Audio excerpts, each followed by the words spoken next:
নামাজের ভিতরে আমরা সবাই জানি শরীর পাক করতে হয়, জামা কাপড় পাক করতে হয়, শরীর পাক, কাপড় পাক, নামাজের জায়গাটাও পাক, রক্ত ছিলা, কেবলা মুখী হওয়া, কোন মুখী হওয়া, দাঁড়ায় নামাজ পড়া, সুস্থ থাকলে কেরাত পড়া, রুকু করা, সেজদা করা, শেষ বৈঠকে সালাম ফিরাইয়া নামাজ শেষ করা। এটি যদি আপনার ভুলে যায় তাহলে নতুন করে আবার দূর হয়ে ওটা পড়তে হয়। আর যদি সুন্নত ভুলে যায় নামাজে তাহলে আর দূর হয়ে পড়া লাগে না, শুরু সেজদাও লাগে না। ওয়াজিব তরফ, যেমন আমরা 2 রাকাতের মাঝখানে 2 রাকাত করে আত্তাহিয়াতু করি, 4 রাকাত নামাজের নিয়ত করার পর 2 রাকাত করে আত্তাহিয়াতু করি, আত্তাহিয়াতু আব্দুল্লাহ রাসূলের পর্যন্ত করে দাঁড়ায়া আবার 2 রাকাত করি। এখন যদি কি আত্তাহিয়াতু পড়ার মন না থাকে, যদি আপনি দাঁড়ায় পড়েন, যদি আমি দাঁড়ায় পড়ি, যদি কের মন না থাকে, সবাই দাঁড়ানির পরে নামাজ শেষ করার পর যদি মুসল্লিরা বলে যে মাঝখানের বৈঠক হয় নাই, তাহলে তার আর দূরায় নামাজ পড়া লাগতো না, সে সুর সেজদা দিলেই হয়ে যাবে, আবার রাকাত পুরা করুন লাগতো না। তাহলে ওয়াজিব তরফ হলে কি করুন লাগবো, পুনরায় আবার 2টা সেজদা করব, আর সেজদা করে উঠে আবার ডান দিক বাম দিক সালাম ফিরাই দেব। এখন সুন্নত রফল আদায়, নামাজের ভিতর 4 রাকাত নামাজের 10 বার রফল আদায় করতে হয়। প্রথম একবার হাত উড়াইয়া বান দিই, তারপরে রুকুতে যাওয়ার সময় উড়াই, আবার রুকু থেকে উঠতে উড়াই। 1 রাকাত প্রথমে 3 বার গেল, প্রথমে এক হাত বানলাম 1, রুকুতে যাওয়ার সময় রফল আদায় করলাম 2, রুকু থেকে উঠার পরে রফল আদায় করলাম, কয়বার হয়েছে? প্রথম রাকাত 3 বার হয়েছে। আত্তাহিয়াতু পড়ার পর যখন আবার 2 রাকাত শেষ করে দাঁড়াই, তখন আবার 1, কয়বার হয়েছে? 4 বার। কিন্তু এইভাবে 4 রাকাত নামাজ হিসাব করে 10 বার, এটা হলো সুন্নত। এটা কি?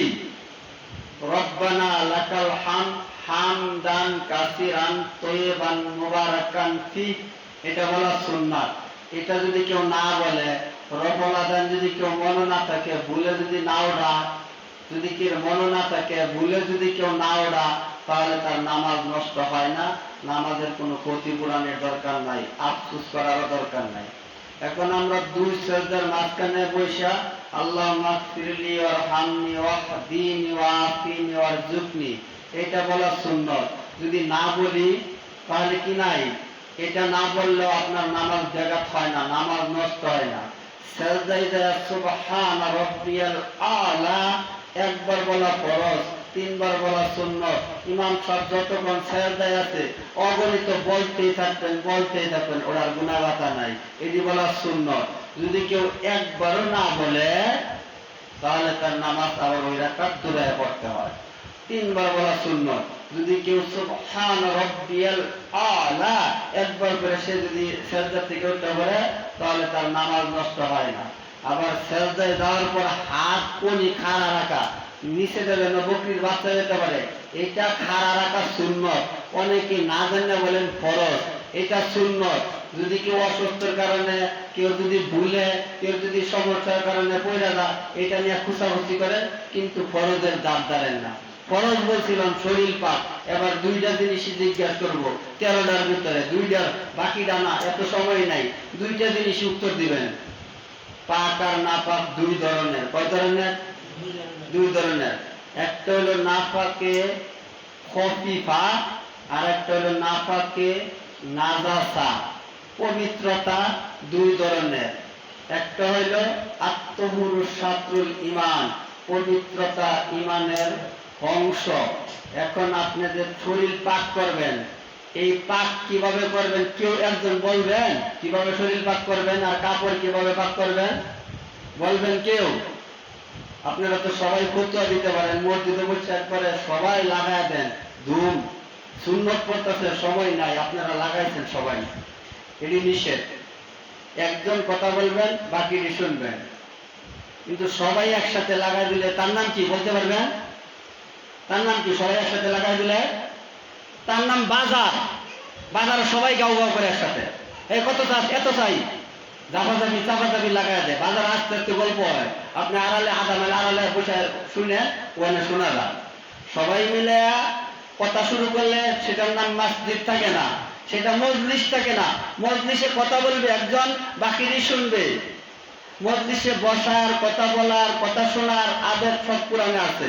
সূরার নাম সূরা মুজাদালা, আয়াত নাম্বার 11, ইয়া আইয়ুহাল্লাযিনা আমানু ইযা কিলা লাহুম তাফাসসাউ ফিল মাজালিসি, যখন তোমরা কোনো মাজলিসে বসো, ফাফসাউ ইয়াফসাইল্লাহু লাকুম, জায়গাকে প্রশস্ত করিয়া বসো, আল্লাহ তাআলা তোমাদেরকে জান্নাতে জায়গা প্রশস্ত করিয়া দিবেন।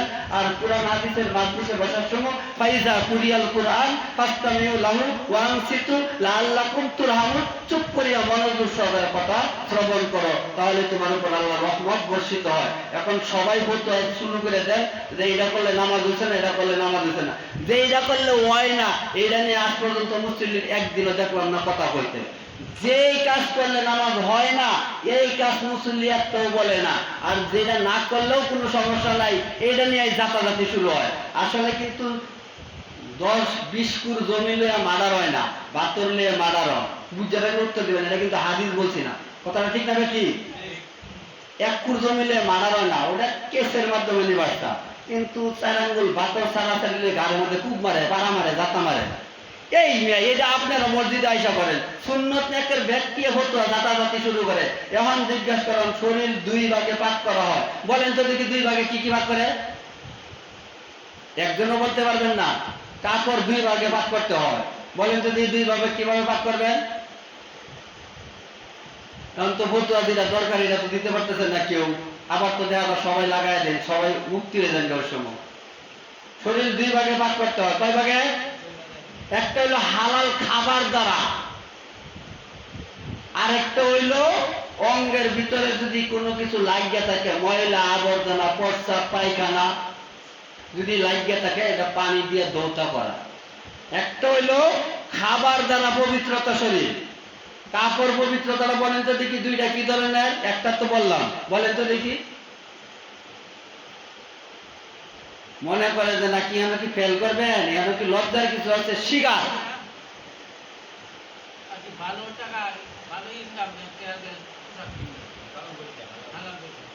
মাশাআল্লাহ।